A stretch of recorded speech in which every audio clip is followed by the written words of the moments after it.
Certaines paroles marquent et influent un peu plus que d'autres le cours des événements.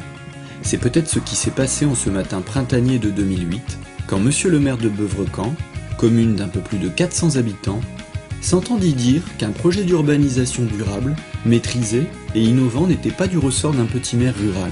Il est vrai que c'est sûrement moins facile qu'en contexte urbain, où services techniques, bureaux d'études et moyens financiers sont sans aucune mesure comparable. Mais c'était sans compter sur la volonté, l'enthousiasme et une certaine audace d'une équipe rassemblée autour du maire, dans cette petite mairie de ce petit village du Boulonnais.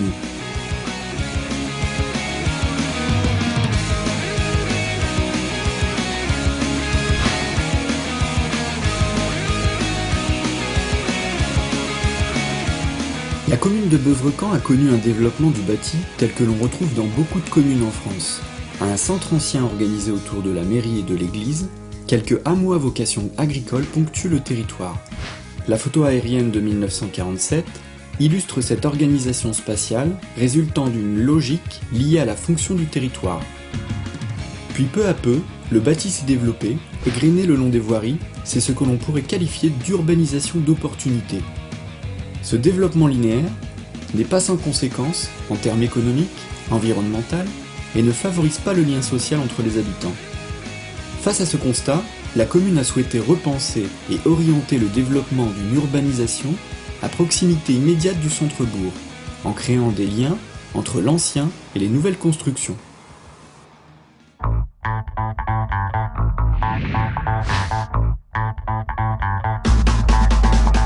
On a commencé par une étude paysagère qui a été financée par moitié par le parc naturel et par la communauté de communes de la Terre des Deux Caps.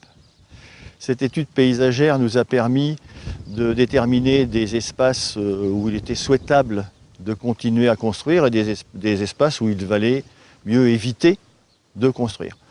Alors on s'est orienté vers la construction d'un bourg-centre. Cette étude paysagère a été suivie de la mise en place d'un PLU.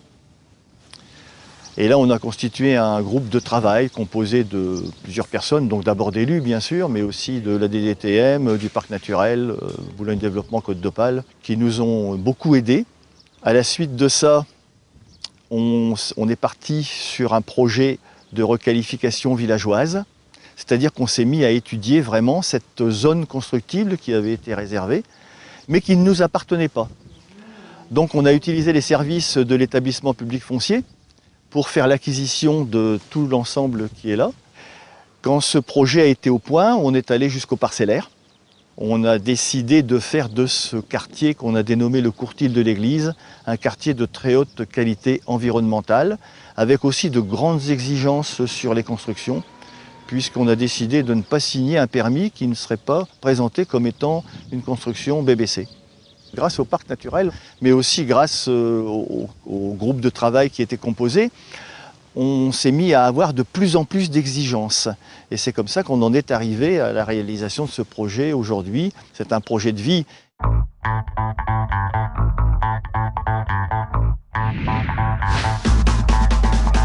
Le parti pris de l'aménagement de la zone est basé sur la prise en compte des éléments constitutifs du paysage et de l'environnement et sur la compréhension de leur fonctionnement. C'est le projet qui s'adapte à cet espace et non, comme c'est bien trop souvent le cas, l'inverse. Le projet s'inscrit notamment dans un souci de densification réfléchie et maîtrisée et permet ainsi une économie d'espace et de foncier agricole. Les parcelles sont volontairement de tailles différentes, dont un grand nombre de moins de 500 m².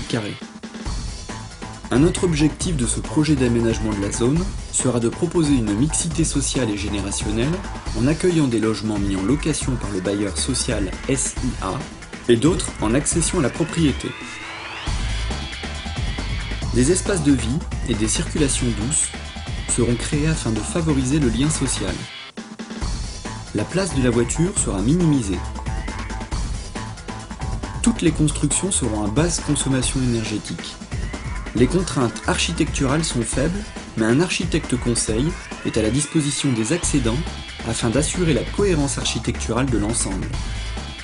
Ce projet prévoit également la création d'un cadre de vie de qualité, préverdissement des limites séparatives avec des essences locales, optimisation de la gestion des eaux avec la création de noues végétalisées, mais aussi de bassins tampons et d'une station d'épuration qui vont bénéficier à l'ensemble de la commune.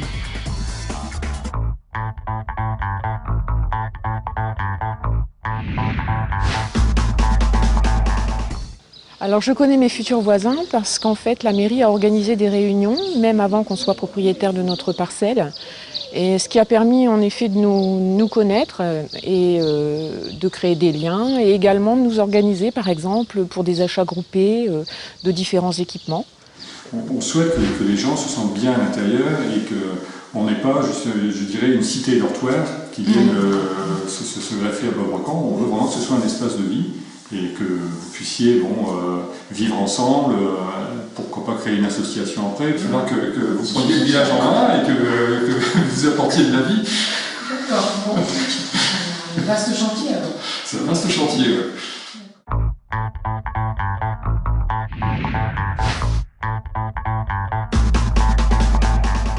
Les difficultés, ça a été surtout des difficultés d'ordre financier.